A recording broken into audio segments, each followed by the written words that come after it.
Describe your racing style in 3 words.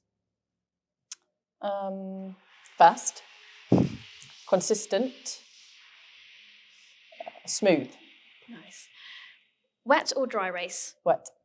Endurance or short? Short. Tea or coffee? Tea. Milk first or afterwards? Is that an actual question? Milk first. Has anyone said yes to milk first? We've never with asked the coffee, it. I suppose, but not with the tea. We've never even asked it. You're the first person, so maybe we'll just keep on asking drivers and then see the revert back to me if anyone says Yeah. milk first. No, always tea bag, hot water, because otherwise it doesn't brew properly because it's not hot enough. There you go. Yes. Tip from a northerner. Yeah. And always Yorkshire tea bag. Nice. What's your favourite car you've ever driven?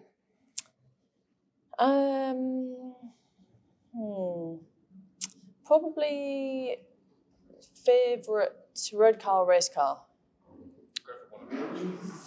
So a road car that I really enjoyed driving was the Testarossa, Ferrari Testarossa. So it's an old car, but it was just a lot of fun. And that was in the wet when I was driving that as well. So that was good. I mean, there's so many. I enjoyed the Ford GT and yeah, the list goes on. Yeah. I think probably race car. It was probably my first go in a GT3 car, and it was at Monza. And it was a Ferrari 488 GT3 car, and it was properly thrown in at the deep end. So it absolutely, and it was my first time in it, and it absolutely, I remember, blew my socks off with the speed it had. So yeah, probably the 488. What's a car you would like to drive?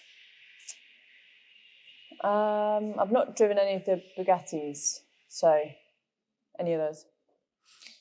If you could go back to any era of any motorsport series, which era and series would you choose? Probably the old school Aussie touring cars from like the 80s. I mean, my dad's got a Holden Commodore from the 80s, so the racing just looked awesome. And even the driving, when they're just pounding around themselves, it just looked wicked. So probably that era. What's the best part of being a racing driver? The best part of being a racing driver? Yeah. The adrenaline, probably. The adrenaline and the buzz that you get. You're always looking, I suppose, for your next adrenaline fix as a driver. And the sitting on the start grid with the lights. That surge of adrenaline you have, and you're primed, and everything's in kind of like slow-mo as you're waiting for the lights to go out. In that moment, there's always probably half a second where you think, oh my God, why am I doing this? Because the amount of adrenaline you've got going through and you're trying to control everything, it's initially a little bit horrible, but then as soon as the lights go out and you get that adrenaline surge, it's the best feeling ever. Which social media platform do you use most? So I use Instagram probably the most, but I'm on all the other ones. TikTok, I'm kind of posting maybe a little bit more to it recently, but I just watch videos on TikTok, spend way too much time scrolling through all the rubbish that's on there. But the one I probably interact with the most is Instagram. Who is your racing hero? Racing hero is... I don't really have a racing hero. I'd say maybe idols is a better word to use. And, I grew up watching Schumacher in F1 when he was kind of at the peak of his career and, winning all the time. So I guess growing up and seeing that, you hope to emulate drivers like him. But I also, think Jenson Button, I really kind of liked how he conducted himself off the track with certain things. And then obviously I've got to throw my dad in there as well. Growing up watching him race when I was a young kid. So, there's got to be an element of him. If it is such a word as a hero, probably my dad. Yeah, the sort of person you look up to and sort of go, if I could be any person or have their attributes, they're the three you'd pick. It's not as much crashing as my dad, but happens to the best of us, I'll say. Would you prefer to win a race from pole or from the back of the grid? Back of the grid, always. That sort of proper long drive with all the overtakes in it. So much more fun. When I won my MX5 championship with the family run team, so we basically had 2 races here. I was leading the championship. The first race, we had a failure in the car, so I didn't finish. So the second race, I started from the back of the grid, and I had to basically get to finish just behind the guy that was second in the championship to win the championship.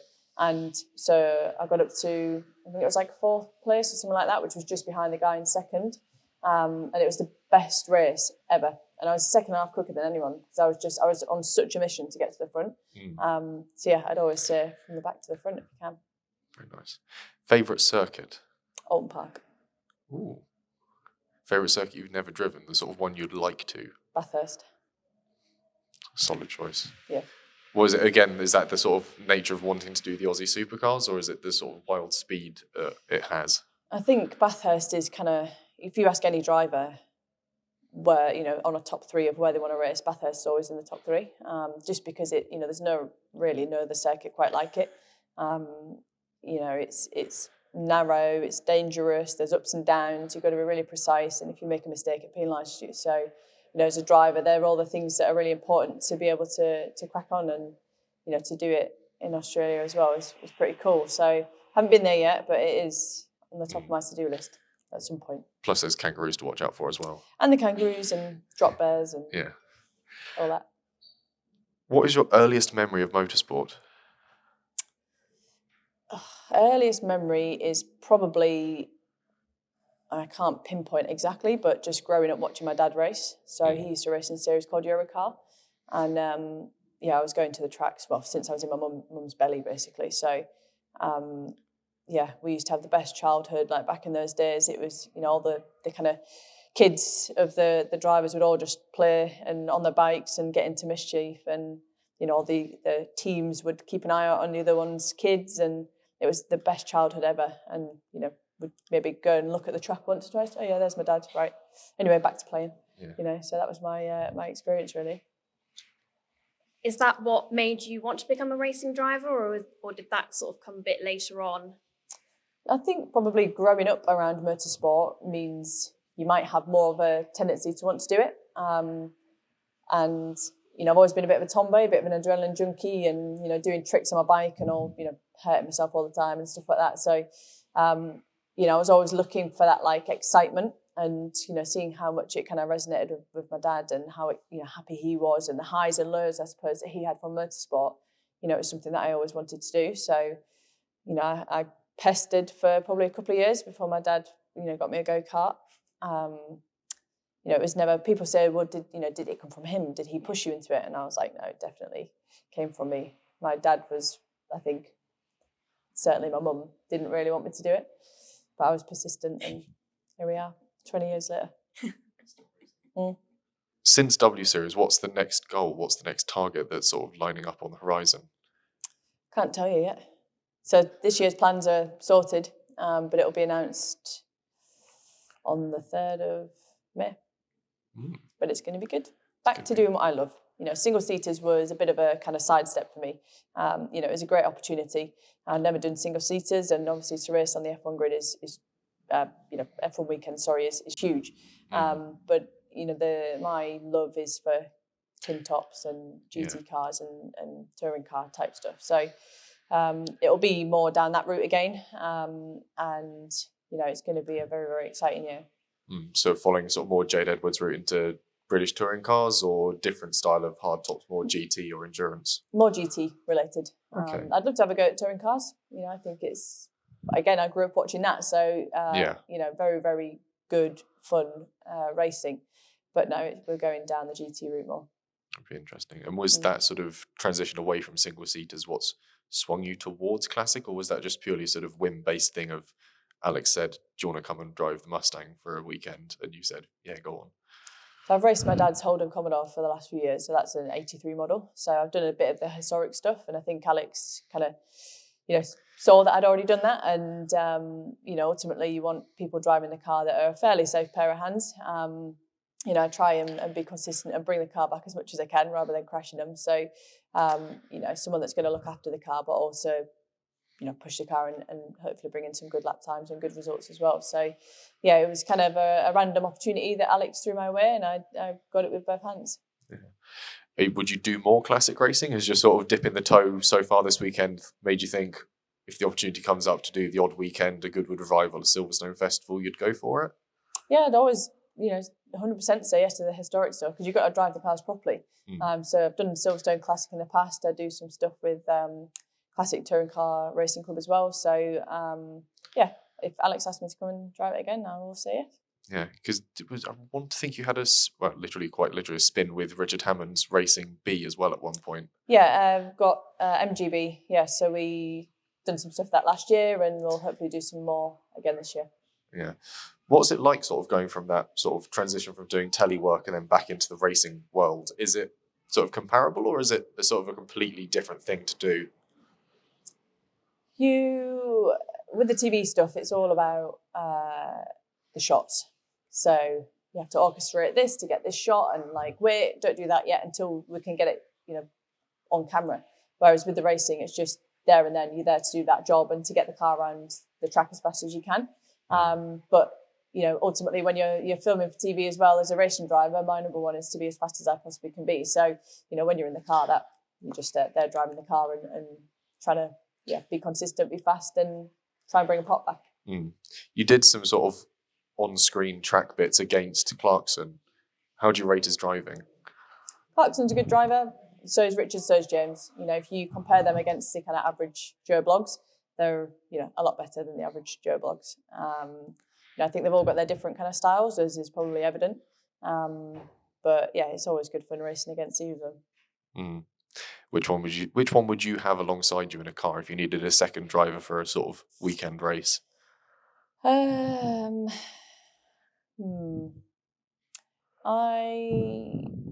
It depends how expensive the car was. If I needed looking after, probably James. James is actually quite quick. Quite quick. Probably not Richard. Sorry, Richard. So it'd either be between James or Jeremy. But I think James is probably maybe a little bit safer pair of hands. Yeah. Sort of going back more towards the GT stuff, would you ever look at the full endurance calendar? Would you look at doing things like Le Mans, sort of 12 hours of Sebring, something along those lines? Yeah, definitely. It's just getting the opportunities to do it. The reason why I had to do W Series is I didn't have any drives and I don't have any personal money to fund it. So, I've been lucky this year that I've got an opportunity that everything is, I don't have to worry about money, and it's a really good opportunity. So, hopefully if more, it gives me an opportunity to have a better platform and show what I'm capable of again and, back doing the stuff that I love and I'm not kind of hindered physically with the single-seater stuff as I was before. And see what we can do with this race here and maybe some other opportunities that come my way. Yeah. Would you say W Series had the big impact you're expecting it to, or would you say it's had sort of a different sort of result than what you're anticipating in sort of career progression? For myself or for females? In both would be an interesting answer. So I think W Series has been hugely impactful for females in motorsport. They've really kind of put the money where their mouth is and given many drivers an opportunity. And I think, you see that already with the amount of females that are coming into like F4 and even in karting that are starting to come through. So, I think it's made a massive impact on that. And in terms of my career, I'm already kind of built a career for myself. So it wasn't as though I was a 16-year-old, 17-year-old trying to get that leapfrog. I'd probably argue and say it's done more damage than it has good. But, I learned a lot and I'm certainly a better driver for doing it. But it's not my style of driving. And, I was having to drive the car at like 90%, which is never conducive to a fast lap time and results. And that was just a physical thing where, I'd had some issues, medical issues, and it is what it is. And, I tried to get around the problem, but, I had some goodish results, but I'm not happy unless I'm in the top three. I'm still not happy unless I'm winning. So, hopefully this year will be a bit better and a bit more to my style of driving. When it comes to that post-COTA incident, that incident in America, what was the hardest part to overcome through the recovery? Was it the not getting back out on track, or was it simply the sort of physical side of it, having to build the strength back up, or simply just sitting idle? It was a mixture really in terms of hurdles to get over. You've got the physical aspect of it, you've got the mental aspect of it. I was, as soon as I broke my back and, was able to think I can make a proper recovery. It was a case of, right, that's my focus now, is to get back in the car for next year. It was a very small window that I had to try and recover and rehab myself, and we didn't know whether it was possible or not. But I did everything that I could possible to get back in the car, and thankfully we were able to for the next season. And Miami was definitely hard, and it got easier as the year went on as my strength came back. But it was the heat as well in Miami was just insane. I've never driven in such humidity and heat, and I was definitely unconditioned after spending 4 months in the brace. And it was tough, but I was really proud that I'd done it. And actually I was running in 6th before I got hit off by Fabi. So all in all, it was a good start. The thing that's probably ongoing that is going to keep on having to be worked on is the kind of mental side of it. And it's certainly easier in the GT car because you're not strapped to a carbon tub. There's a little bit more give in the car, so I don't think about it quite as much in terms of reducing curbs and runoffs and all that kind of stuff. Whereas in the single seater, I would force myself to use, for example, the exit curves, but I'd be tense, and you don't drive. You don't flow and drive properly when you're in those situations. So, that'll be an ongoing thing, I think, over the next couple of years. But it's unsurprising, to be fair. So, during your sort of time after you broke your back, sort of mentally, how do you get yourself then motivated and sort of to get back? Because obviously that's quite a scary thing to then come back to, and sort of how do you then get back into that sort of mindset of just get in and do it? I didn't need any motivation. As soon as I broke my back, that was all the motivation I needed to get back to as physically fit as I could get. The bit where it's like if someone breaks their leg playing football, you're always going to be a little bit wary to start off with, but when you have that first slide tackle or you first go down or whatever and your leg's okay, you're like, right, I'm going to have more confidence to do that again now, knowing that it's safe. So it's just chipping away at it, and it's just exposure. What's it like racing against your partner? Is that something you're able to keep on circuit, or when you were sort of doing W Series against your partner, is it easy to keep that focus just on track and not let it spill over into a home life and the rest of a relationship? Is it a tricky one to balance?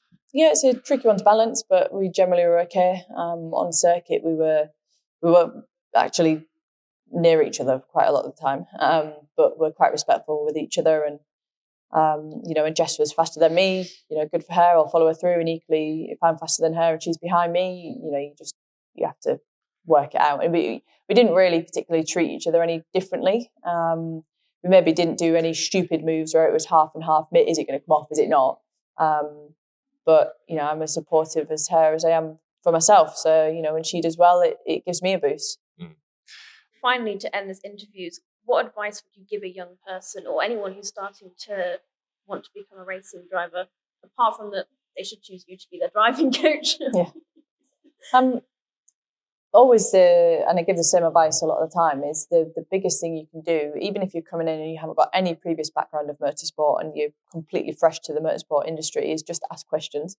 If you're enthusiastic and motivated, just turn up to a race weekend like this and just go and ask a team load of questions, or what you're doing, or how can I, can you put me in the right direction? I want to do engineering, or I want to get into the electronic side of it. And people generally will always help you. There'll be some that are a bit miserable, but forget about them and move on to the next one and ask them.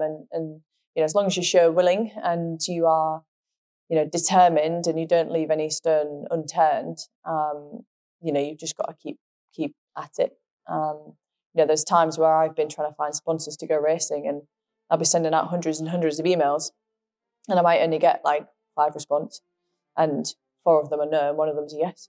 So you've just got to keep going. And there'll be times where you feel a bit demoralised and you think, oh my God, there's a lot of effort here for not a lot of reward, but you just got to keep going, and eventually you'll make it happen. But, just get involved, get stuck in, don't be shy. Motorsport is one of those things where you've got to be quite confident, but that's not to say that those that don't have confidence as a kind of natural attribute will struggle. But just ask questions, go in, get involved, and have fun more than anything.